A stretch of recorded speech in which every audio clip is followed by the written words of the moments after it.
ఆ పూజా కార్యక్రమానికి పూలమాలలు పెట్టి అలంకారాలు చేసి సమయం చూసుకోలేదు. రాత్రి బాగా పొద్దుపోయింది.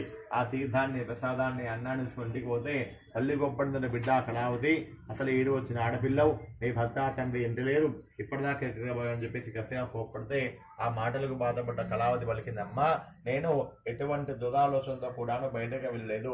బ్రాహ్మణ ఇంట్లో సత్యాశ్రవతం అనే పూజా కార్యక్రమం అవుతా ఉంది, అక్కడే కూర్చున్నాను. ఆ యొక్క సమయం లోపల సమయం చూసుకోవడం లేదు. భగవంతుని యొక్క తీర్థ ప్రసాదం స్వీకరించుకొని వచ్చాను. నా భర్తను తండ్రిని త్వరగా ఇల్లు చేర్చుని చెప్పేసి వేడుకున్నాను. నా మాట నమ్మ తల్లి, ఇది సత్యమనే మాట పలికిందట.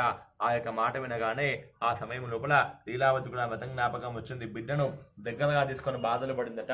బిడ్డ కళావతి, నీవు కూడా ఈ తీర్థ ప్రసాద మహత్యంతోనే నా కడబన పడ్డావు తల్లి అని బాధలు పడుతూ స్వామికి దండం పెట్టుకుంటుందా, దేవా నీ వ్రతాన్ని నిర్లక్ష్యం చేశామయ్యా, నా అపరాధాన్ని మన్నింపు స్వామి, నా భర్తను వాళ్ళుండి ఇల్లు చేస్తాను స్వామి, నీ వ్రతం చేస్తానని చెప్పేసి నానా రకాలుగా బాధలు పడుతూ ఉంటే ఆ దయా సముద్రుడైన సత్యదేవుడు వెంబడే ఆ చంద్రకేతు మహారాజు కలలో పడ్డాట.